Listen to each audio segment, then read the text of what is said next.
Lors de l'enterrement de mon mari, ma fille de 5 ans a jeté dans la poubelle les $600 de condoléances de ma sœur. Je me suis exclamé, ramassez-le immédiatement. C'est quelque chose d'important. Surprise par ma voix, ma fille a marmonné, ce n'est pas nécessaire.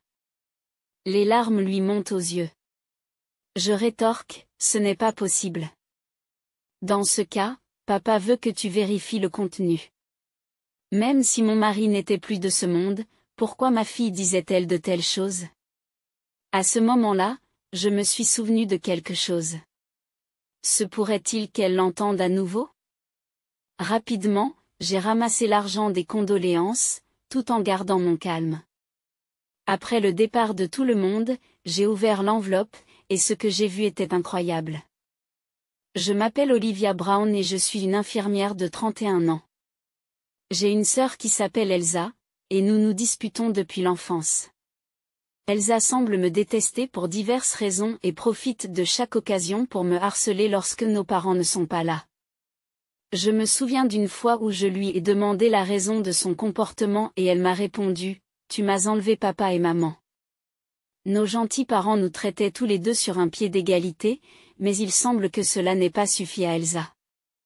Malgré les disputes constantes, les choses ont changé lorsque j'ai eu 25 ans. J'ai rencontré Richard, un pharmacien, par le biais de relations professionnelles. Notre relation s'est épanouie, nous nous sommes mariés et nous avons une fille. Mais Elsa ne l'a pas approuvé et a commencé à me contacter pour me faire des remarques désobligeantes. Il semble louche et indigne de confiance. Il va certainement vous tromper, n'est-ce pas? Vous devriez rompre. Non seulement elle m'a critiqué, mais elle a aussi insulté mon mari, Richard. Frustrée, j'ai cessé de répondre à ses appels. Puis elle m'a bombardé d'une avalanche de courriels. Même après la naissance de notre fille. Le stress lié à l'éducation des enfants me donnait l'impression d'être au bord du gouffre. Évitant ma sœur autant que possible, je me suis rendue un jour chez nos parents. À ma grande surprise, Elsa, qui rentrait rarement à la maison, était là. Je n'ai pas envie de m'occuper de ça. Je me suis dit que j'allais finir mes affaires et partir rapidement. J'étais loin de me douter que ma sœur avait une idée derrière la tête. As-tu reçu mon cadeau? Avec un sourire malicieux, elle chuchote par derrière. Qu'est-ce que tu racontes? Qu'est-ce que tu racontes? J'ai envoyé quelque chose de gentil pour le 5e anniversaire de ta fille. Ah bon? Merci. Je vous préviens dès qu'il arrive. Voyant ma réponse prudente, Elsa a pris un air satisfait et a marmonné avant de quitter la maison. Toutes mes condoléances. Attendez, qu'est-ce qu'elle veut dire par là? C'est alors que mon mari m'appelle. Elsa a envoyé un paquet.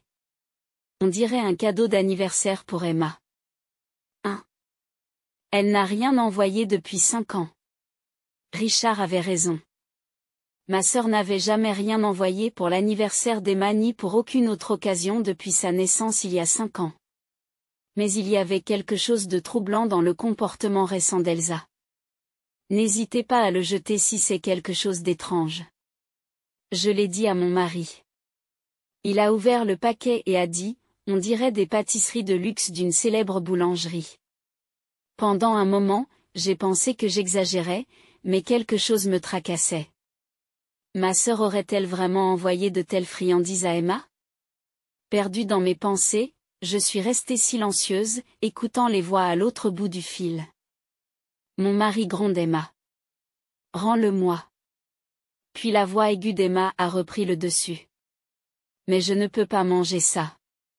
Je vais avoir mal à l'estomac. Mon mari a insisté. Cela ne veut pas dire qu'il faut jeter la nourriture à la poubelle. Pendant ce temps, Emma continuait à sangloter en répétant. Mais, en entendant cette conversation, je me suis exclamée d'une voix forte. Richard. Attendez. Et j'ai raconté l'histoire d'Emma à Richard. D'abord sceptique, mon mari a semblé sentir quelque chose en écoutant mon récit. Il s'est excusé. Si tu insistes, je vais vérifier les sucreries dans mon bureau. Je suis désolée de m'être énervée.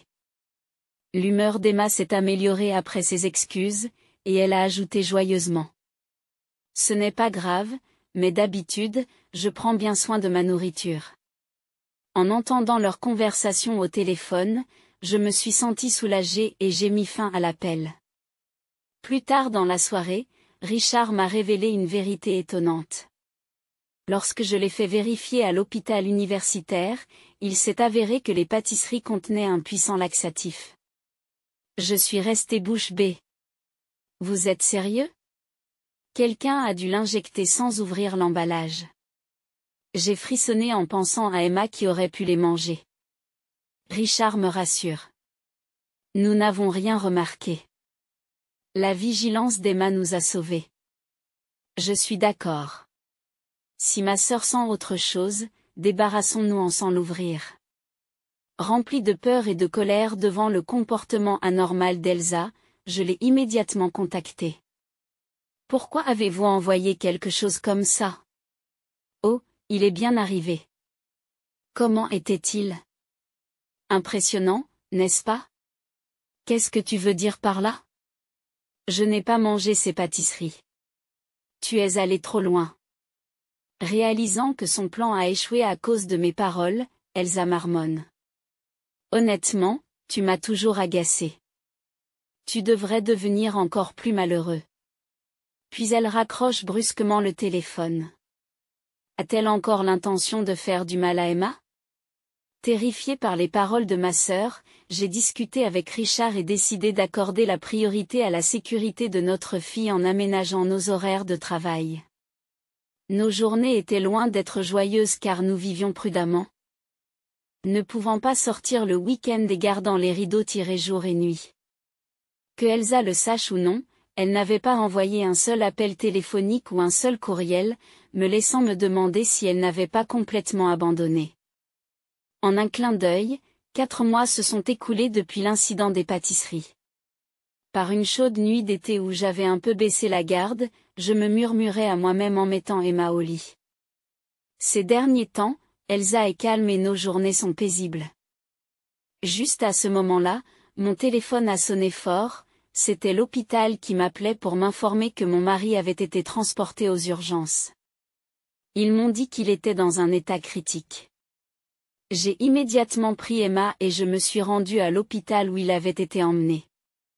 En arrivant dans la chambre d'hôpital, j'ai vu mon mari allongé, apparemment endormi. Il ne recevait aucun traitement ni aucune machine. L'intuition de l'infirmière m'a dit, « Oh, il ne peut pas être sauvé. » Les souvenirs qui ont suivi sont flous, et je ne me souviens pas exactement de ce que le personnel de l'hôpital m'a expliqué, ni de la façon dont j'ai fait part de la situation à Emma. Mais une chose est restée gravée dans ma mémoire, les paroles du médecin. Il est difficile d'attribuer cela à un accident. Il a peut-être été blessé par quelqu'un. Qu'est-ce que cela signifie? J'ai entendu dire que Richard s'était effondré dans une ruelle, seul, sans personne autour de lui. C'est le cœur lourd que le jour de la séparation avec mon mari est arrivé. La salle était remplie de centaines de personnes, ses collègues, ses amis et ses connaissances. En observant la foule, je n'ai pu m'empêcher d'apprécier le caractère de Richard et le respect qu'il inspirait. Il semble que de nombreuses personnes soient véritablement attirées par lui. Alors que je remerciais chaque personne en deuil et que je gérais la réception, ma sœur est soudain apparue. Ça a été un vrai combat pour toi, n'est-ce pas? Eh bien, voici $600 pour vous remonter le moral, dit-elle en déposant une enveloppe d'offrande sur le comptoir de la réception. Je vous remercie. Je l'ai regardé sourire en entrant dans le hall. Après l'avoir suivi des yeux, j'ai jeté un coup d'œil vers le bas et j'ai remarqué que l'enveloppe de ma sœur avait disparu. Qu'est-ce que tu fais? Ma fille était en train de jeter les $600 de condoléances de ma sœur dans la poubelle. En larmes, elle a répondu, c'est quelque chose dont nous n'avons pas besoin. Choquée par son défi, j'ai insisté, ce n'est pas possible. Ramassez-la immédiatement. Ensuite, vérifie le contenu. Qu'est-ce que c'est? Papa l'a dit. Emma insiste sur le fait que ces mots viennent de mon défunt mari, qui n'est plus de ce monde. À ce moment-là, je me suis souvenu de quelque chose d'étonnant. Ma fille possède une capacité mystérieuse, que j'ai remarquée dès qu'elle a commencé à parler. Emma m'a raconté des histoires sur ma grand-mère, qu'elle ne pouvait pas connaître. Au fur et à mesure que ces révélations se répétaient, j'ai commencé à croire au pouvoir d'Emma. Est-ce possible? L'avait-elle encore entendu? Je pris rapidement l'enveloppe de condoléances, en prenant soin de ne pas attirer l'attention. Lorsque tout le monde fut parti, je l'ouvris et un objet étonnant se trouva devant moi. Qu'est-ce que c'est? Ma colère contre ma sœur, qui m'avait tendu cette enveloppe avec désinvolture, monta en flèche. Mais était-ce vrai? Mon mari étant décédé, je ne pouvais pas lui demander directement. Les paroles de Richard devaient être transmises par Emma. Cependant, tout le monde ne croirait pas forcément le récit de ma fille. C'est pourquoi j'avais besoin de preuves irréfutables. Je n'accepterai pas que la mort de mon mari soit un simple accident. Déterminée à le venger, j'ai fouillé dans son passé, découvrant des vérités qui dépassaient mon imagination la plus folle. Forte de ces preuves, je me suis préparée à précipiter ma sœur en enfer. 1 mois et demi plus tard, nous avons organisé une réunion commémorative à la mémoire de mon mari. Nous nous sommes réunis avec des membres de la famille pour un repas. Ma sœur s'est assise devant la nourriture comme si elle était impatiente de manger. Bien que tout le monde ne soit pas encore présent, elle a pris une bière et a commencé à manger. Elsa, tout le monde n'est pas encore là, attends un peu. Je suis venue ici affamée et prête à festoyer. Ne pinaillons pas. Réprimant ma colère, j'ai pris une grande inspiration et je l'ai regardée en face. Tu as raison. C'est ton dernier repas, alors fais ce que tu veux. Elle a craqué. Qu'est-ce que tu veux dire? Tu vas bientôt comprendre. Je te renvoie tes paroles mot pour mot, mes condoléances. Confuse, elle bégaya. Attendez, qu'est-ce que vous dites? Qu'est-ce que tu veux dire par dernier? Malgré son trouble, je l'ai ignoré et j'ai fini de me préparer pour l'événement principal de la journée. Debout devant les membres de notre famille, je commençai mon discours. Aujourd'hui, nous sommes réunis pour honorer mon défunt mari, Richard. Je vous remercie tous d'être présents.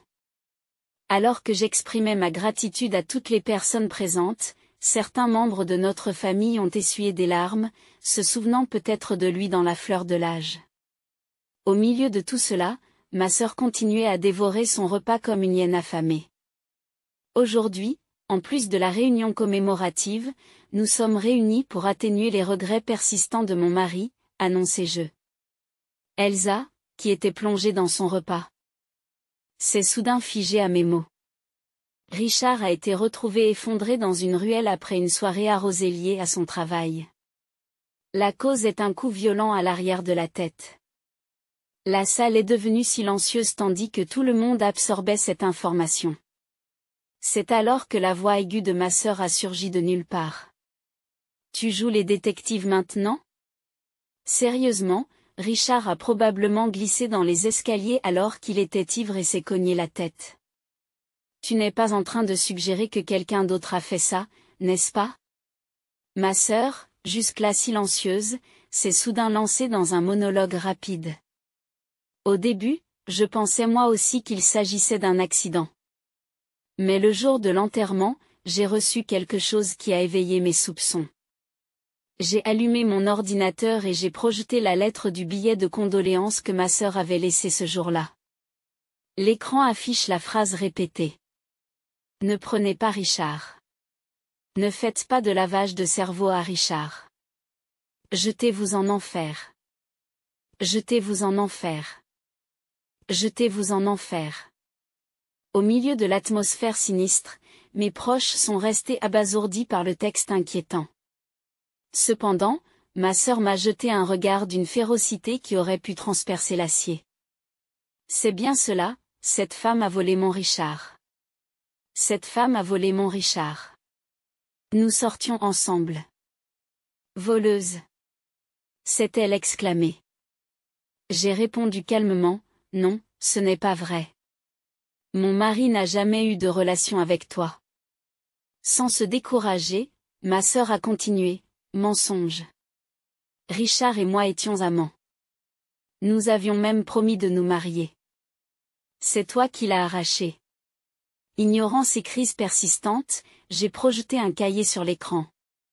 Il s'agit d'un journal dans lequel mon mari écrivait constamment. Qu'il soit enrhumé ou qu'il rentre ivre à la maison, il notait fidèlement quelque chose dans ce carnet chaque jour. Et votre nom apparaît à plusieurs reprises dans ce journal? Ai-je révélé? La salle s'est mise à bourdonner de spéculations. Alors, était-il vraiment impliqué? Mais mes prochains mots les ont fait taire une fois de plus. Elsa a adopté un comportement de harcèlement à l'égard de mon mari. Avec cette déclaration, j'ai ouvert les pages de son journal intime, révélant la vérité à tout le monde. D'après ce qui était écrit, il semble que mon mari ait été harcelé par ma sœur et qu'il ait essayé de gérer la situation de son côté, sans m'inquiéter. Il aurait demandé à ses collègues et amis de ne pas m'en parler car il ne voulait pas m'inquiéter au sujet de cette personne gênante qui représentait un danger. Vous mentez. C'est toi qui l'as emmené. Il m'appartient. Admets que tu es en tort. Allez, viens. Richard m'en a parlé. Hein? De quoi tu parles? Emma a une capacité mystérieuse. Elle peut communiquer avec les défunts. En entendant ces mots, ma sœur et toutes les personnes présentes ont échangé des regards surpris. Si j'ai décidé de consulter le journal de mon mari, c'est parce que ma fille m'a informé que Richard avait dit qu'Elsa le harcelait. Attendez, vous vous moquez de moi? Elle a des dons de médium? C'est effrayant. Ma sœur éclate de rire, puis se tourne vers Emma et crache. C'est dégoûtant. Lassée de son comportement, j'ai confronté ma sœur. Qui est l'effrayante? Tu as poursuivi Richard sans relâche et tu l'as envoyé dans l'au-delà. Attendez, quoi? Qu'est-ce que vous voulez dire? Vous avez l'air très secoué. Bien sûr. Tu m'as lâché cette bombe tout d'un coup. Alors que la tension montait parmi les membres de la famille, je leur ai jeté un coup d'œil, puis je suis retourné à mon ordinateur et j'ai repassé une certaine vidéo.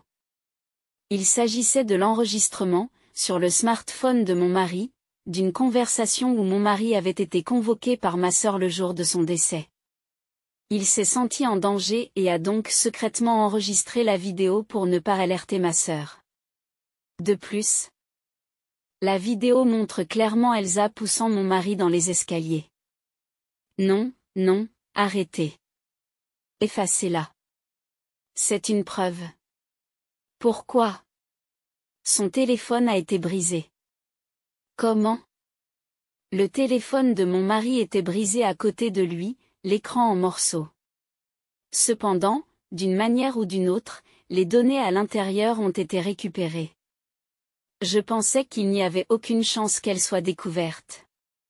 À ce moment-là, ma fille Emma est arrivée et a tapé sur l'épaule de ma sœur en s'amusant. Tante Elsa, tu as déjà entendu parler de l'expression on récolte ce que l'on sème? Si tu fais du mal aux autres, ils reviendront te hanter. C'est ce que dit papa. Tout le monde a été surpris par ces mots qu'un enfant de 5 ans ne prononcerait pas normalement, et ma sœur, qui croyait enfin aux capacités de ma fille, s'est mise à trembler. Je voulais juste tout te prendre. Je m'excuse. S'il te plaît, pardonne-moi. Le visage baigné de larmes, Elsa s'accroche à mes pieds, mais je la repousse avec force. Je ne te pardonnerai jamais de m'avoir enlevé mon mari bien-aimé, le père adoré d'Emma. J'ai prononcé ces mots avec détermination et ma sœur s'est effondrée à genoux. Par la suite, ma sœur a été arrêtée pour avoir poussé Richard dans les escaliers, les preuves audio et vidéo s'étant révélées décisives. Aujourd'hui, elle passe ses journées à réfléchir derrière les barreaux. Toutefois, compte tenu du passé de ma sœur, je suis sceptique quant à l'authenticité de la lettre qu'elle a envoyée. Il m'arrive de converser avec Richard par l'intermédiaire d'Emma. Pourtant, Emma m'a récemment dit que je n'entendais plus la voix de papa. Je ne sais pas si les capacités d'Emma s'affaiblissent ou si Richard pense que nous allons bien maintenant et a cessé de communiquer. Alors qu'une brise légère, annonçant le printemps, caressait mon visage, j'ai regardé le ciel. Emma et moi sommes fiers de savoir que tu étais mon mari et son père bien-aimé. Repose en paix, Richard. Mon cher mari et mon père bien-aimé. Comment avez-vous trouvé cette histoire? N'oubliez pas de vous abonner à notre chaîne. Jusqu'à la prochaine fois.